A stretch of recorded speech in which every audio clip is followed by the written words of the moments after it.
Have you ever imagined that a biological daughter could be the one to end her own parents' lives? This isn't fiction. It happened in the heart of America, in a quiet town in Carroll County, Georgia, on the morning of February 20th, 2025. While most families were getting ready for breakfast and children were preparing for school, a 6-year-old girl walked into her parents' bedroom in a small house on Old Newnan Road. But instead of seeing smiling faces or hearing a cheerful "good morning," she came upon a horrifying sight: her mother and stepfather lying motionless on the bed, covered in blood, with no signs of life. Moments later, a 911 call was placed. But the shock wasn't just what was found, it was who made the call. It wasn't the little girl. It was her 17-year-old sister, Sarah Grace Patrick. Sarah's voice on the call was unusually calm, not panicked. She told the dispatcher, "I think my mom and stepdad are dead." There was no screaming, no tears. She described the scene like she had just woken from a nightmare. That level of composure was the first red flag, and soon the deeper layers of the truth began to unfold. Carroll County deputies arrived at the scene within minutes. They found both victims, Sarah's biological mother and her stepfather, dead in bed, appearing to have been attacked with a sharp object and possibly a firearm. But what immediately stood out was this: there were no signs of forced entry, no broken doors, no pried open windows. Neighbors hadn't heard any unusual noises during the night. Nothing had been stolen. No valuables were missing. There were no signs of a robbery or a break-in. Investigators quickly realized that if no one had come into the home, the killer must have already been inside. At the time of the incident, only Sarah and her younger sister were living in the home with her mother and stepfather.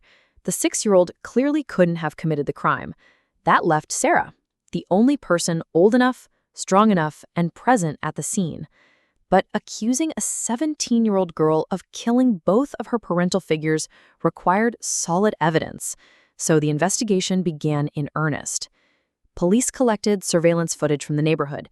No strangers were seen entering or leaving the area between 10 p.m. and the time the bodies were found. They examined Sarah's phone data. It showed she hadn't left the house all night.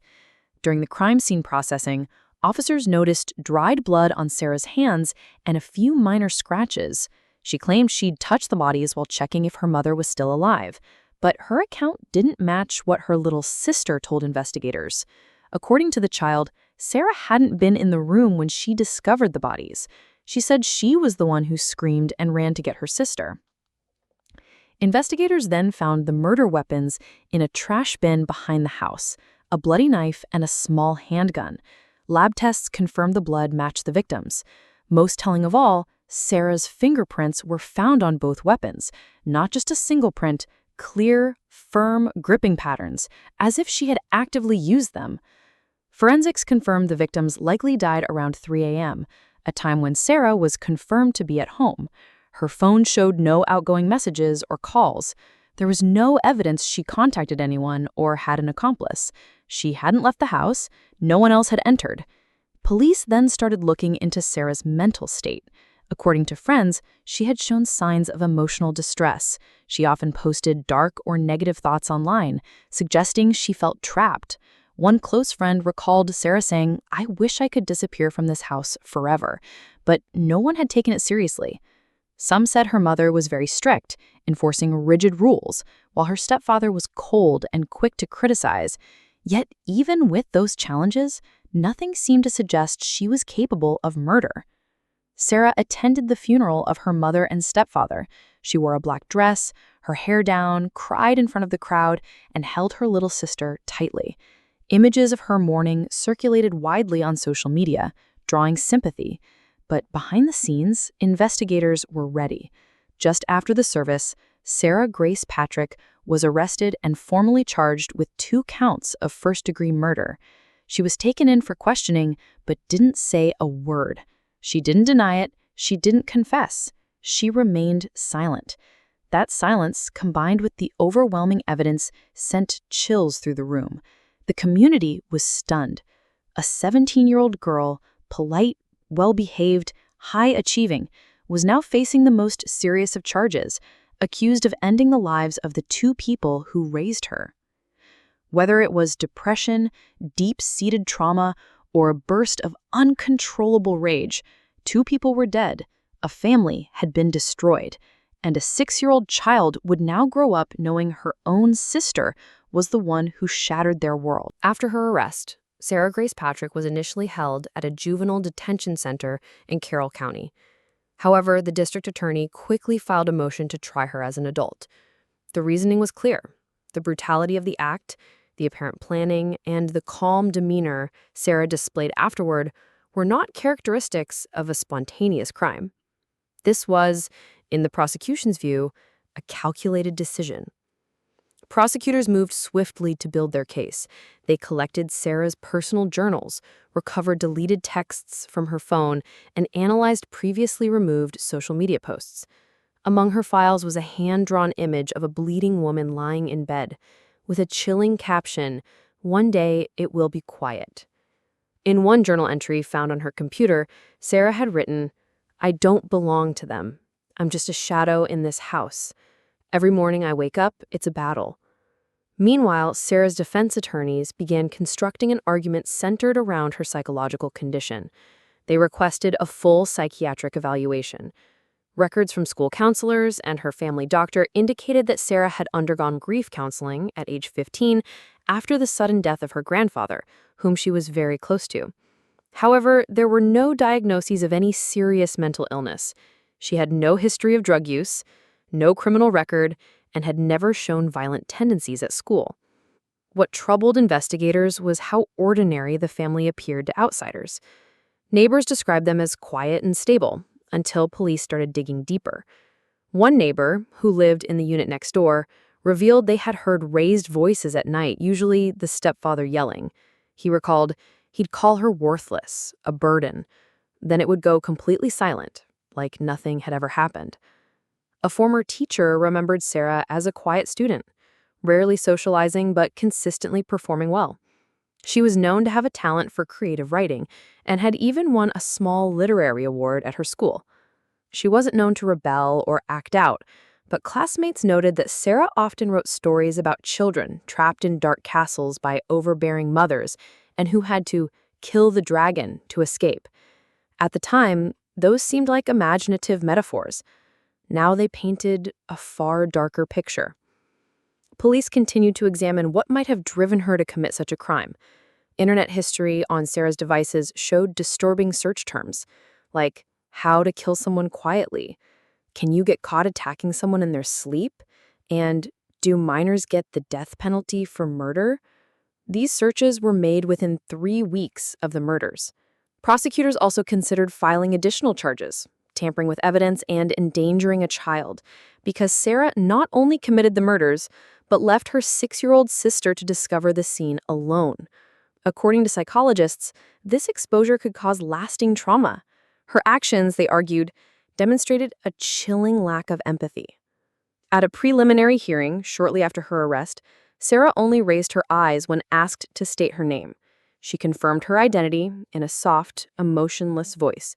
When the judge announced she would be tried as an adult for 2 counts of first-degree murder and 2 counts of aggravated assault, she showed no reaction. She did not cry. She offered no apology. She did not attempt to explain. The courtroom sat in silence. The media quickly branded her with headlines, "Ice-cold teenager, the girl who killed without flinching." The case dominated front pages. Public opinion was sharply divided. Some called for harsh punishment, saying no circumstances could justify her actions. Others began asking, what exactly went on in that house?